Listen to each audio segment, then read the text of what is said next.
ঠিক আছে। আচ্ছা।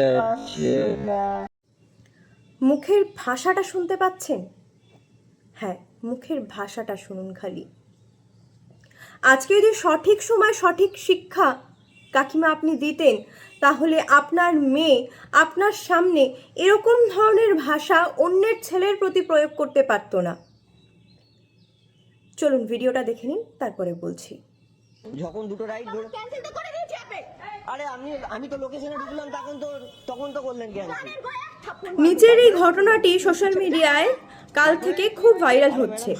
এই দিদি নিজের স্বার্থের জন্য ওনার অফিসে দেরি হয়ে যাচ্ছে বলে তাই জন্য উনি একসঙ্গে দুখানা বাইক ক্যাব বুক করেন এবং দুখানা ক্যাব বুক করে যেটা আগে আসে সেই আগের ক্যাবটাতে উনি চলে যাওয়ার চেষ্টা করেন, পরের ক্যাবটিকে ক্যান্সেল করে দিয়ে।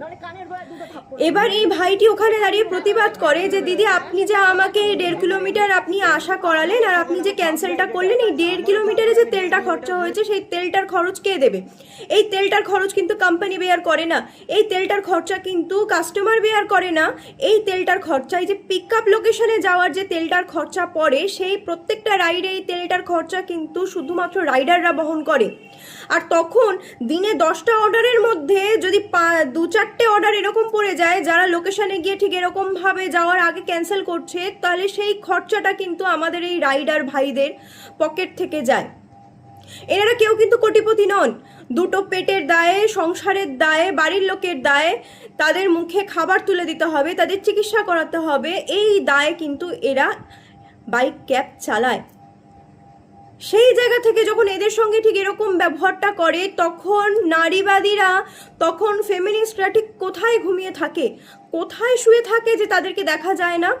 আজকে যদি কোনো মেয়ের ওপর অত্যাচার হয়, সবার আগে সমস্ত বুদ্ধিজীবী ফেমিনিস্ট সমস্ত সোশ্যাল মিডিয়াতে রে পড়ে যাবে, কিন্তু এরকম ঘটনায় কেন পড়ে না? ছেলেটি বারবার ওখানে বলছে মহিলাটিকে যে দেখুন দিদি, এটি আমার দিনের প্রথম অর্ডার, আপনি এরকম কেমন করলেন, কেন করলেন?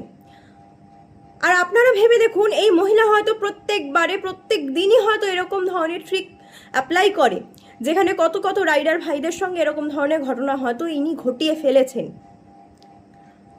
আমি এই জন্য বলি যে আমাদের ভারতবর্ষে পুরুষ কমিশন দরকার। আমাদের ভারতবর্ষ এমন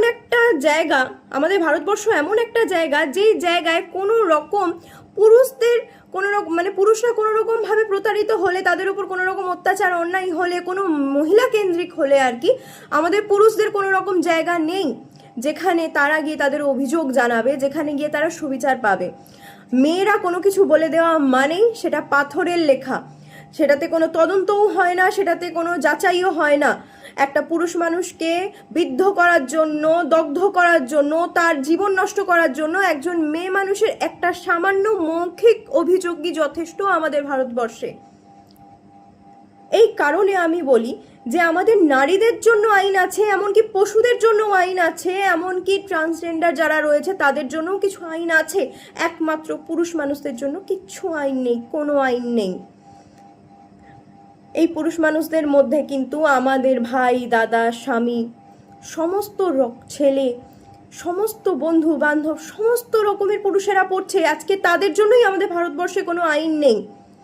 কখনো না কোনো মেয়ে তাদেরকে কোনো না কোনোভাবে যখন তখন এরকমভাবে মিথ্যেভাবে তাদেরকে নির্যাতন করতে পারে। এই পাওয়ারটা এখন মেয়েদের কাছে চলে এসেছে। কাজেই আমি অবিলম্বে পুরুষ কমিশনের দাবি জানাই। আর সমস্ত রাইডার ভাইদের বলতে চাই, আপনারা প্রতিবাদ করুন। আর আমার সমস্ত দর্শক বন্ধুদের বলতে চাই, আপনারাও প্রতিবাদ করুন, যাতে দ্বিতীয়বার গরিব মানুষের পেটে এইভাবে কোনো মহিলা লাথি না মারতে পারে, এরকম ধরনের ঘটনা যেন দ্বিতীয়বার না ঘটে। নারী বলে কোনো অন্যায়ের যেন সুবিধা কোনো নারী না পায়। নারী বলে 7 খুন মাফ নয়।